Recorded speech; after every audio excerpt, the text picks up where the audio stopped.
بسم الله الرحمن الرحيم. الحمد لله رب العالمين. الصلاة والسلام على سيد الأنبياء والمرسلين وعلى آله وأصحابه وأزواجه وذرياته وأهل بيته وطاعته والناس أجمعين. أما بعد، أعوذ بالله من الشيطان الرجيم. بسم الله الرحمن الرحيم. لقد كان لكم في رسول الله أسوة حسنة. صدق الله العظيم. میرے بھائیوں، دوستوں، بزرگوں، گزشتہ کافی زمانے سے، کافی دنوں سے آپ حضرات کے سامنے آقا نامدار تاجدار مدینہ عبداللہ کے پیارے، آمنہ کے دلارے، خدیجہ کے دلبر، ہم سب کے رہبر، عائشہ کے سرتاج، مدینے کے تاجدار، شافی محشر، ساقی کوثر، امام النبیین، خاتم المرسلین، آقا مولا محمد رسول اللہ صلی اللہ علیہ وسلم کی سیرت طیبہ کا تذکرہ چل رہا ہے۔ بات یہ چل رہی تھی کہ پیارے آقا صلی اللہ علیہ وسلم حضرت خدیجہ رضی اللہ تعالی عنہا کا تجارت کا مال لے کر ملک شام جاتے ہیں اور تجارت کرتے ہیں، اور تجارت میں دوگنا منافع کما کر حضرت خدیجہ رضی اللہ تعالی عنہا کے پاس واپس آتے ہیں۔ حضرت خدیجہ کے غلام میسرہ جو آپ کے ساتھ تھا، آپ کے سارے معاملات اور معجزات اور آثار جو آپ کے اوپر پیش آئے، وہ آ کر حضرت خدیجہ سے بتایا کہ حضرت خدیجہ نے جب کہا کہ آج محمد تجارت کے لیے اس بار گئے، تو میں تو ہمیشہ تجارت کے لیے لوگوں کو مال دے کر بھیجتی تھی، لیکن جتنا نفع اس بار ہوا ہے اتنا نفع اس سے پہلے کبھی نہیں ہوا تھا۔ تو حضرت میسرہ نے کہا آپ صرف نفع دیکھ رہی ہیں، میں نے جو باتیں محمد کے ساتھ دیکھا وہ باتیں اگر میں بیان کرنے لگوں تو آپ کہیں گے کہ میں پاگل ہو گیا ہوں۔ حضرت خدیجہ نے کہا وہ کون سی بات ہے؟ تو کہا اس بار میں نے جب محمد کے ساتھ تجارت میں گیا تو میں دیکھ یہ رہا تھا کہ دھوپ کی تپش ہے، لوگ دھوپ سے پریشان ہیں، لیکن جہاں پہ محمد صلی اللہ علیہ وسلم کی ذات اقدس ہے وہاں پہ دھوپ نہیں بلکہ بادل ہے۔ جب ہم تجارت کے لیے جا رہے تھے، راستے میں جتنے بھی درخت آئے، پتھر آئے، سب نے جھک جھک کر محمد کو سلام کر رہا تھا۔ تجارت میں اتنی مہارت دیکھی، لگ یہ رہا تھا کہ محمد سے بڑا تاجر تو کوئی شام کے اندر ہے ہی نہیں۔ بڑے بڑے تاجر بھی آ کر محمد کے سامنے گھٹنے ٹیک دے رہے تھے، ان کے تجارت کا انداز یہ تھا۔ حضرت خدیجہ نے جب یہ ساری باتیں سنی تو حضرت خدیجہ کے دل میں ایک بات پیدا ہونے لگی کہ میں ہمیشہ ملازمت کے لیے اپنے مال کو بیچنے کے لیے کسی نہ کسی کو اپنایا کرتے ہوں اور کرایہ دے کر اور اسے پیسہ دے کر اسے بھیجا کرتی ہوں، کیوں نہ ہو اگر میرا نکاح محمد سے اگر ہو جاتا تو کتنا اچھا ہوتا۔ لیکن یہ بات دل میں پیدا ہوئی، پھر سوچنے لگی محمد تو ایک نوجوان انسان ہے، خوبصورت انسان ہے، گھٹا بدن ہے، خوب جاذب نظر ہے، جو دیکھے وہ فدا ہو جائے، تو محمد کے پاس رشتوں کی کمی نہ ہوگی۔ محمد تو حسین و جمیل ہے، ایسا خوبصورت ہے کہ جس سے زیادہ خوبصورت دنیا میں پیدا ہی نہیں ہوا، ایسا جاذب نظر ہے کہ جسے دیکھ کر کبھی من بھرتا نہیں ہے، ایسی بدن ہے جسے دیکھ کر لوگ اشک کرتے ہیں، ایسے جاذب نظر انسان مجھ جیسی بڑھیا سے نکاح کرے، یہ بات کیسے ممکن ہے؟ یہ بات سوچ رہی تھی، ان کے ذہنوں میں یہ بات آئی۔ یہ بات آنے کے بعد اس نے سفینہ سے کہا کہ آپ ایسا کرو، محمد سے بات کرو، کیا محمد مجھ سے نکاح کریں گے؟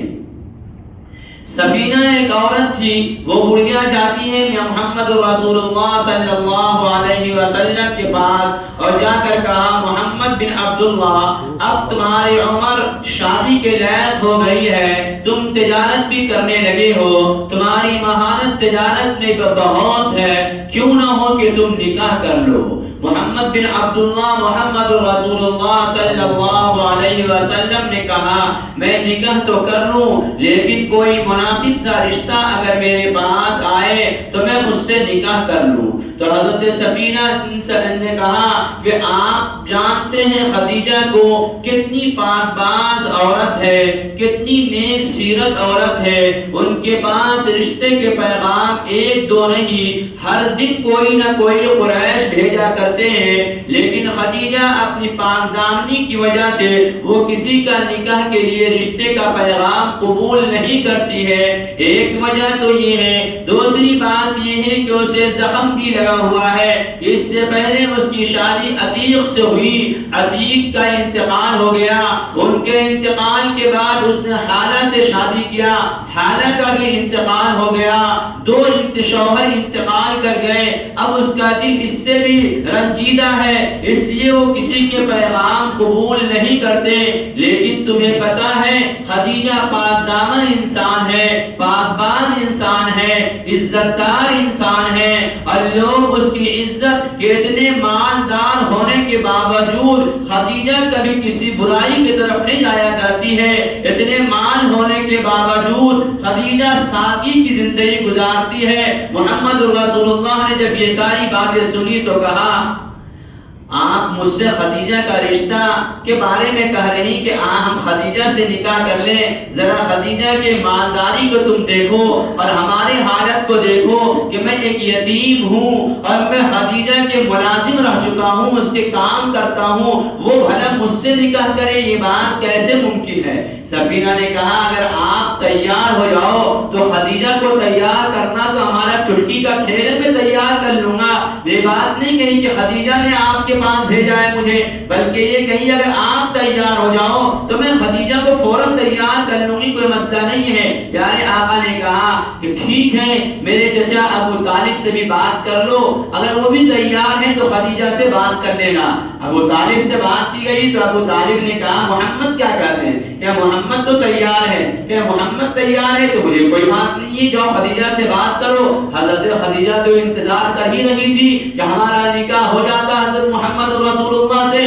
تاکہ ہمیں بار بار کسی کو ملازم رکھنے کی ضرورت بھی نہ پڑتی، اور ان سے زیادہ امانت دار دیانت دار کوئی ہے نہیں۔ ذرا اندازہ کرو اور ان بیوقوفوں کو ذرا سوچو جو بیوقوف آج یہ کہا کرتے ہیں کہ محمد رسول اللہ نعوذ باللہ چھوٹی بچی سے شادی اس نے کی کہ آپ کی چاہت تھی۔ اگر آپ چاہت والی شادی کرنے والے ہوتے تو جس وقت آپ کی عمر 25 سال ہو رہی تھی، جس وقت آپ جوان تھے، جس وقت آپ کی خوبصورتی امانت داری کے سکے چل رہے تھے، اس وقت کیا آپ کو کوئی کمسن لڑکی نہ ملی ہوتی؟ کیا اس وقت آپ کو مکے کی کنواری کوئی لڑکیاں نہیں ملی ہوتی؟ کیا اس وقت آپ کے پاس کوئی حسینہ نہ آ گئی ہوتی؟ کیا آپ کے پاس کوئی نکاح کا پیغام، کوئی کنواری اور کمسن اور حسین حسن و جمال والے کا پیکر آپ کے پاس نہ آئی ہوتی؟ یقیناً آپ کے پاس رشتے آتے، لیکن اللہ کو یہ بتانا تھا کہ پیارے آقا محمد رسول اللہ صلی اللہ علیہ وسلم یہ حوث کے شکار نہیں ہے،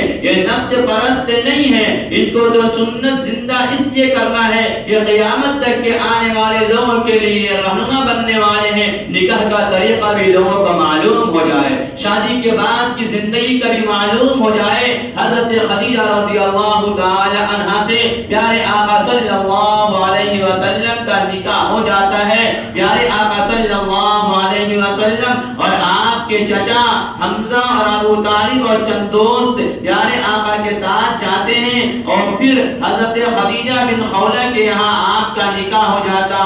آپ کو یہ بھی معلوم ہونی چاہیے کہ پیارے آقا کی جتنی اولادیں ہیں، چاہے وہ بیٹیاں ہیں یا بیٹے، ایک کے علاوہ سب حضرت خدیجہ رضی اللہ تعالی عنہا سے ہیں۔ حضرت خدیجہ وہ بیوی ہیں کہ جن کے نکاح میں ہوتے ہوئے پیارے آقا نے کسی دوسرے سے نکاح نہیں کیا۔ حضرت خدیجہ وہ ہیں کہ ایک مرتبہ اما عائشہ رضی اللہ تعالی عنہا نے حضرت پیارے آقا صلی اللہ علیہ وسلم سے یہ کہا پیارے آقا آپ بار بار بڑھیا کو کیوں یاد کرتے رہتے ہیں، ان کے مرے ہوئے تو زمانہ ہو گیا۔ پیارے آقا نے کہا عائشہ خدیجہ کے بارے میں ایسا نہ کہو، خدیجہ تو میرے لیے غم کی ساتھی تھی، پھر آپ جب سیرت کا مطالعہ کریں گے تو آپ کو اندازہ ہوگا. دیکھو جب پیارے آقا کی عمر 25 سال تھی، حضرت خدیجہ کی عمر 40 سال تھی، اور پھر حضرت خدیجہ کا نکاح اس سے پہلے 2 بار کسی اور سے ہو چکا تھا، حضرت عتیق اور حضرت حالہ سے 2 بار بیوہ ہو چکی. تیسرے نکاح میں محمد صلی اللہ علیہ وسلم کی آئی ہے. اتنی عمر کی بیوی اللہ نے کیوں عطا کیا؟ جب بیوی کم عمر ہوتی ہے تو جب شوہر کے اوپر کچھ پریشانیاں آتی ہے تو شوہر سے زیادہ پریشان بیوی خود ہو جایا کرتی ہے. وہ خود گھبرا جاتی ہے اور وہ یہ سوچنے لگتی ہے کہ اب میرا کیا ہوگا. ان کے ساتھ یہ حالات آ رہے ہیں، ان کے ساتھ یہ معاملات آ گئے، جب میرا شوہر ہی چلا جائے گا تو میرا گھر اجڑ جائے گا، میرا گھر برباد ہو جائے گا، اور یوں ہو جائے گا اور یوں ہو جائے گا. تو اگر پیارے آقا کو بھی کوئی کمسن ملی ہوتی تو ایک بڑا کام پیارے آقا سے اللہ کو لینا تھا. وہ کام جب آپ کے ذمہ آتا تو سارا مکہ نہیں، سارے لوگ دشمن ہو گئے، آپ کے اپنے بھی دشمن ہو گئے. اس وقت آپ کی اگر کوئی کمسن بیوی ہوتی تو وہ گھبرا جاتی، بجائے ہمت دینے کا وہ نڈھال ہو جاتی. اور جب بیوی بھی ہمت ہار جائے تو شوہر کے دونوں بازو ٹوٹ جاتے ہیں.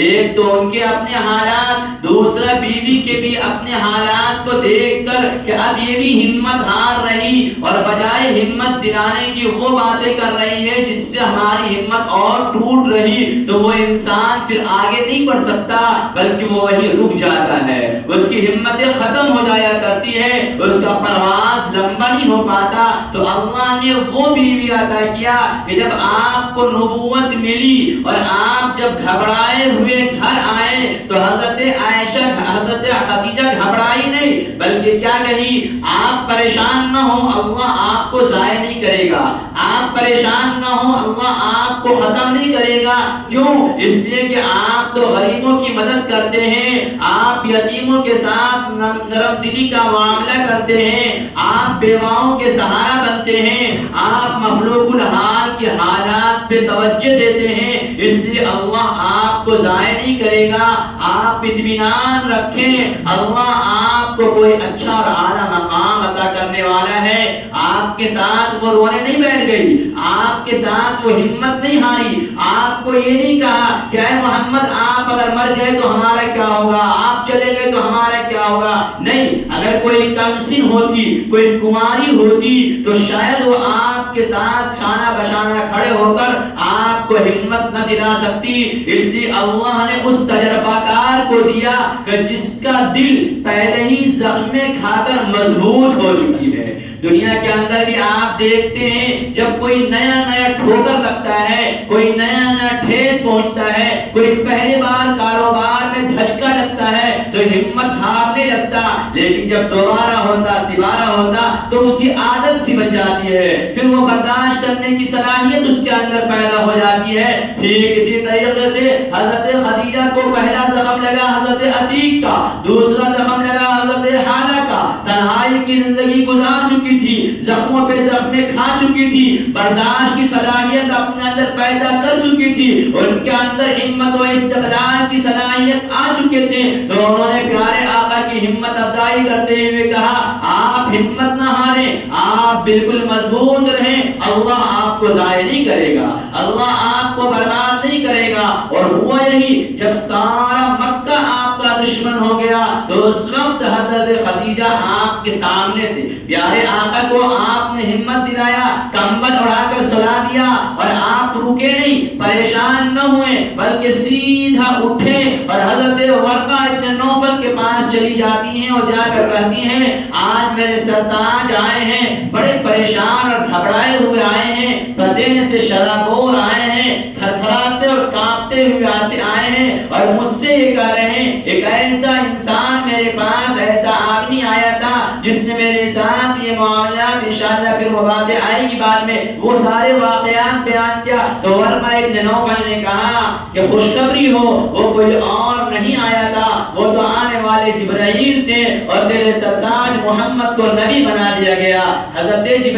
خدیجہ واپس آتی ہے اور پیارے آقا صلی اللہ علیہ وسلم سے کہتی ہے اے میرے سرتاج مبارک ہو، آپ تو امت کے لیے انسانوں کے لیے نبی بنا دیے گئے ہیں۔ دنیا کے اندر سب سے پہلے اسلام اور ایمان لانے والے کوئی ہے، چاہے وہ مرد ہو یا بچے ہو یا عورت ہو، تو ان میں سب سے پہلے انسانیت کے اعتبار سے اگر دیکھا جائے تو اس امت کا سب سے پہلے مسلمان ہونے والی عورت حضرت خدیجہ ہے، جس نے فوراً آ کر کہا پیارے آقا اب مجھے آپ اپنے ہاتھ میں بیعت کر لیں، اب تک تو آپ میرے شوہر میرے سرتاج تھے، اب آج سے آپ ہمارے نبی ہیں۔ اور پیارے آقا صلی اللہ علیہ وسلم کے ساتھ زندگی گزارتی رہی اور اپنا سارا مال اسلام کے لیے اور دین کے لیے لگا دیا، اپنا سب کچھ دین کے لیے لٹا دیا، پیارے آقا صلی اللہ علیہ وسلم کے حوالے کر دیا۔ جب حضرت خدیجہ رضی اللہ تعالی عنہ دنیا سے گئی تو آپ اتنے غمزدہ ہوئے کہ اس سال کو آپ نے عام الحزن یعنی غم کا سال رکھ دیا کہ میری چہیتی بیوی خدیجہ دنیا سے چلی گئی، میرے ہمدرد دنیا سے چلی گئی، میرے غمگسار دنیا سے چلی گئی۔ آپ کے جانے کے بعد آپ نے دوسرا نکاح کیا اور اس کے بعد دوسرا نکاح آپ نے کیا اور پھر تیسرا نکاح حضرت عائشہ صدیقہ رضی اللہ تعالی عنہا سے کیا۔ آج دنیا ہم اور آپ ہمارے بعض نوجوان وہ ہیں جن کا سابقہ غیر مسلموں سے بھی پڑتا ہے، آفسوں میں، اسکولوں میں، کالجوں میں آج عام اعتراضات اس بات پہ ہوتی ہے کہ پیارے آقا صلی اللہ علیہ وسلم نے ایک چھوٹی بچی سے نکاح کیا جن کی عمر 7 سال تھی، اور پھر آپ کی عمر جب 9 سال ہوتی ہے تو اما عائشہ رضی اللہ تعالی عنہ کی رخصتی ہوتی ہے۔ یاد رکھو اما عائشہ رضی اللہ تعالی عنہ کی رخصتی 9 سال کی عمر میں ہوتی ہے۔ مکہ کا علاقہ، عرب کا علاقہ گرم علاقہ ہے، وہاں بچیاں جلدی بالغ ہو جاتی ہیں،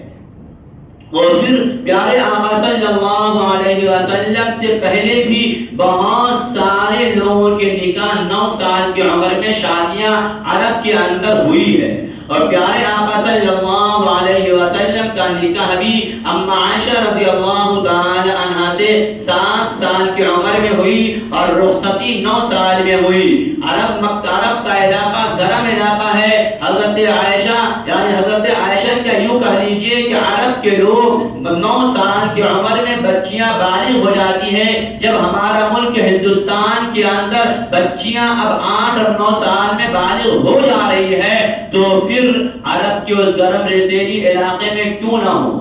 ایک تو یہ، دوسری وجہ یہ ہو سکتی ہے کہ دیکھو پیارے آپ دنیا میں دیکھتے ہیں کسی بھی آپ کے ذہن میں بات آئے کہ ہم اپنی بچی کو حافظ قرآن بنائیں گے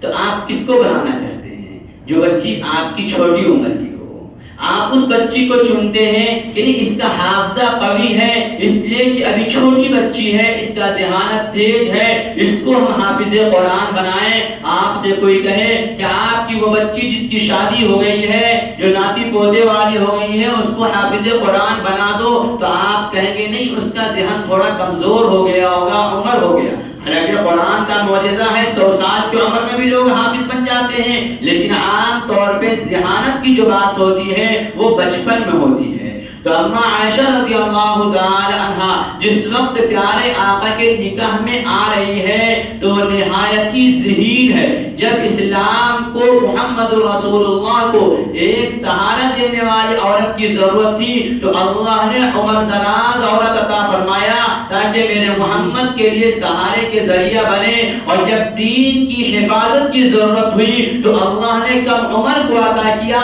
تاکہ یہ ساری چیزیں حفظ کر سکے، ساری چیزیں کی یاد کر سکے۔ پیارے آقا صلی اللہ علیہ وسلم سے جو باتیں سنتی وہ حفظ کر لیا کرتی، یاد کر لیا کرتی۔ اتنی ذہین تھی، اتنی ذہین تھی کہ کوئی بات ایک مرتبہ پیارے آقا فرما دیتے وہ ان کے دل و دماغ میں بیٹھ جایا کرتا۔ قرآن کریم تو حفظ یاد تھا ہی، اس کے علاوہ قرآن کریم کی تفاسیر اور احادیث بھی اما عائشہ کو خوب یاد تھا. جتنی حدیثیں اما عائشہ رضی اللہ تعالی عنہا سے روایتیں، اتنی روایتیں کسی اور سے نہیں ملتی. پیارے آقا صلی اللہ علیہ وسلم کے پاس یہ کم عمرے میں اللہ نے اس لیے عطا کیا تاکہ یہ دین کی صحیح حفاظت کر سکے اور اپنے سینے میں محفوظ رکھ سکے، اپنے سینے میں حفاظت کر سکے. پیارے آقا صلی اللہ علیہ وسلم کوئی بات مسجد نبوی میں بیان فرماتے، یہ سنتی اور پھر دیوار لگا کر اپنے دیوار سے کان لگا کر اپنے حجرے سے سن لیتی. پیارے آقا صلی اللہ علیہ وسلم تشریف لاتے تو اس کے بعد آپ کے ذہنوں میں کوئی بات ہوتی تو آپ فوراً پوچھتے. ایک مرتبہ اللہ کے رسول صلی اللہ علیہ وسلم نے قرآن کریم کی آیت نازل ہوئی تو فرمایا فَسَوْفَ يُحَاسِبُ حِسَابًا يَسِيرًا. اما عائشہ رضی اللہ تعالیٰ نے یاد کر لی کہ قرآن کہہ رہا ہے کہ قیامت کے دن اللہ حساب آسان لے گا. پھر پیارے آقا صلی اللہ علیہ وسلم مسجد نبوی میں لوگوں کے سامنے بیان کر رہے تھے اور آپ نے کہا کل قیامت کے دن حساب جس سے اللہ لے لے گا وہ پھنس جائے گا اور ہلاک ہو جائے گا. پیارے آقا نے یہ بیان کر دیا. جیسے ہی اللہ کے رسول گھر میں داخل ہوئے تو پیارے آقا سے اما عائشہ نے کہا میرے سرتاج قرآن کچھ کہہ رہا آپ کچھ کہہ رہے ہیں، ایسا کیوں؟ ذہانت دیکھیے، عمر کم ہے اس لیے آپ کو یادیں ہیں بات اور آپ ساری چیزوں کو محفوظ کر لے رہے ہیں. تو آتے کے ساتھ آپ نے کہا کہ آپ تو قرآن کی آیت مجھے یاد کروایا فَسَوْفَ يُحَاسَبُ حِسَابًا يَسِيرًا کہ اللہ آسان حساب لے گا، اور مسجد نبوی کے ممبر سے آپ بیان کر رہے ہیں کہ جب اللہ کسی سے حساب لے گا تو وہ پھنس جائے گا. پیارے آقا مسکرائے اور کہے عائشہ آسان حساب کا معاملہ یہ ہے کہ اللہ صرف یہ کہے گا تمہاری عمریں اتنی تھی، اس کی نمازیں کتنی ہیں، اچھا اتنی ٹھیک، روزہ کتنے اتنے ٹھیک. لیکن پھر اللہ اگر یہ کہہ دے اچھا اس کی نمازیں اتنی ہیں ذرا اس کو جانچو اور دیکھو کتنے میں اخلاص ہے. یہ روزہ پورے مہینہ اپنی زندگی میں کبھی چھوڑتا نہیں تھا لیکن اس کے روزے میں کتنا اخلاص ہے ذرا دیکھو. تو جہاں ہی اللہ حساب کرنے لگا کہ اخلاص کتنا ہے دیکھو تو پھنس جائے گا. تو میرا وہاں جو بولنے کا مطلب تھا یہ تھا کہ تم اپنے عمل کے اندر اخلاص پیدا کرو. اگر تمہیں ہم نے قرآن کی آیت یاد کروایا وہ تو معمولی ایسے ہی حساب لینے کا ہے. اما عائشہ رضی اللہ تعالی عنہ کا مقام کہ ایک مرتبہ پیارے آقا صلی اللہ علیہ وسلم نے یوں ہی ایک تو یہ کہ آپ کے سامنے جتنی باتیں آتی آپ اس کو فوراً یاد کر لیتے. اچھا حضرت پیارے آقا صلی اللہ علیہ وسلم کا جب وفات ہوا ہے اس وقت اما عائشہ کی عمر صرف 18 سال ہے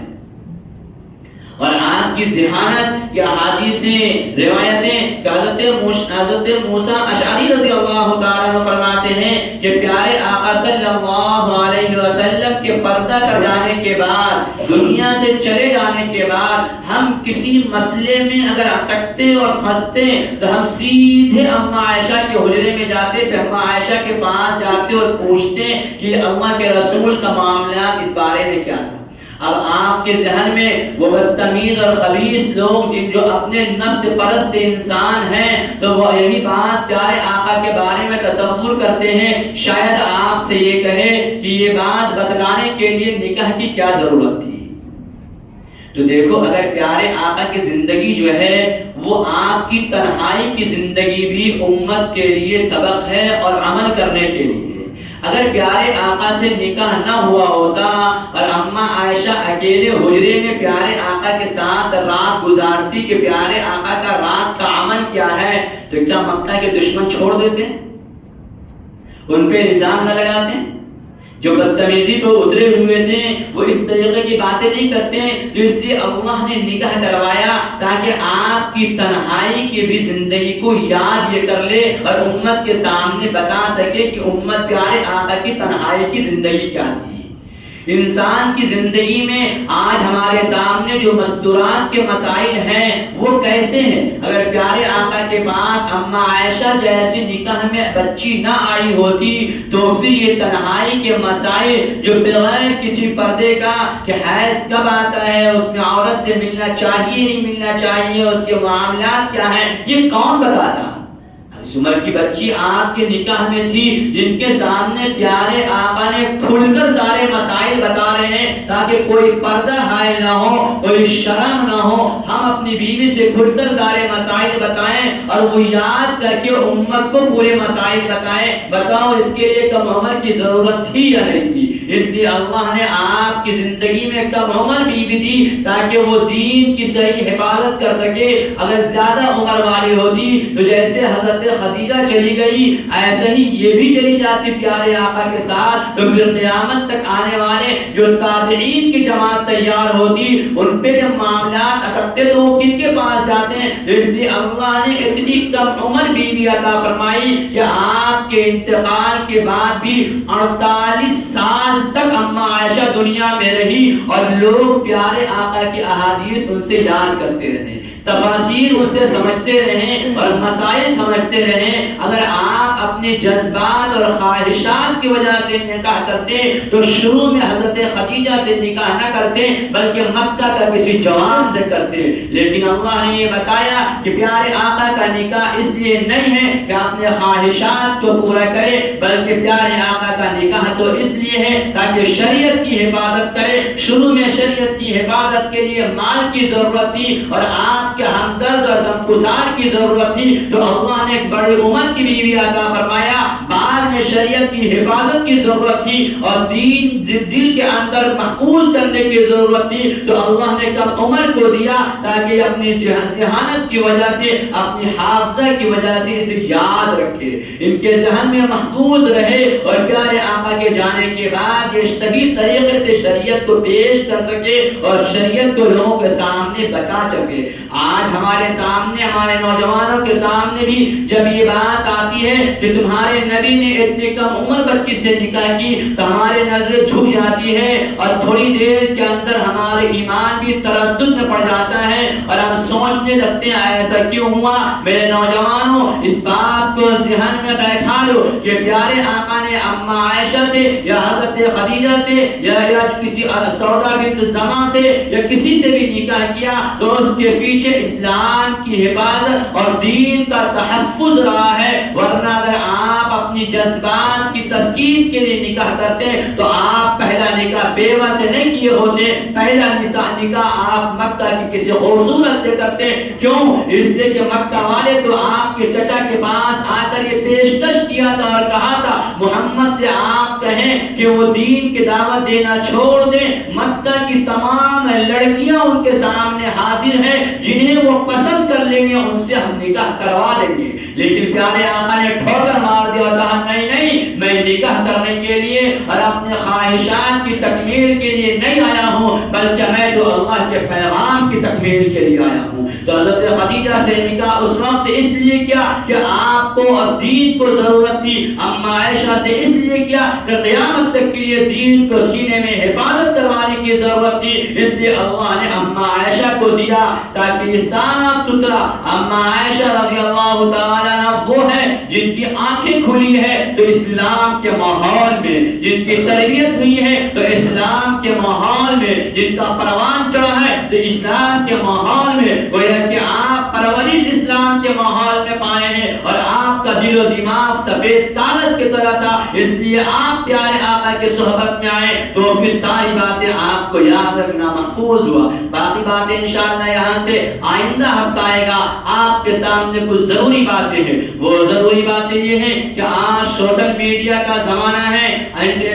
جو ہے آپ اس کے ذریعے اور اخباروں کے ذریعے پڑھ چکے ہیں کہ ہمارا قریبی علاقہ بہار، جس کے بعض علاقے وہ ہیں جس کے اندر اللہ کا قہر و عذاب آیا ہوا ہے، اللہ کی طرف سے ایک آزمائش آئی ہوئی ہے، اس آزمائش کو ہم سمجھ سکتے ہیں۔ جب ہمارے یہاں تھوڑی سی بارش ہوئی اور تھوڑا پانی بڑھا تو ہم اپنی زندگی کو ہمیں بچانا مشکل نظر آنے لگا تھا، ہمارے گھر ویران ہونے لگے لگے تھے، دنیا وسعت کے باوجود تنگ معلوم ہونے لگا تھا، ہماری زندگی بیکار محسوس ہونے لگی تھی۔ آج ہمارا یہ علاقہ جو ہمارا قریبی علاقہ ہے، چاہے وہ کشن گنج ہو، ارریا ہے، یا پھر دربھنگہ کا ایریا، سپول کا ایریا ہے، اس علاقے میں ایسے بارش آئے ہوئے، ایسا باڑھ آیا ہوا ہے کہ پورے مکانات تباہ ہو گئے ہیں، لوگوں کے کاروبار ختم ہو چکے ہیں، لوگوں کے چھپ چھپانے کی جگہ نہیں ہے، ہر ایک اپنے آپ کو بچا کر کہیں نہ کہیں پناہ گاہ لیے ہوا ہے، وہ بالکل ویران، پوری کی پوری بستی برباد ہو گئی ہے، بچے دودھ کے لیے تڑپ رہے ہیں، بیمار دواؤں کے لیے بلک رہے ہیں، ماں بہنیں اپنی عزتوں کو محفوظ کرنے کے لیے بے چین ہیں، ایک جسم پہ کپڑا پہن کر جو نکلی ہے بس وہ جسم پہ اس کے کپڑے ہیں۔ میرے جوانوں، میرے دوستوں،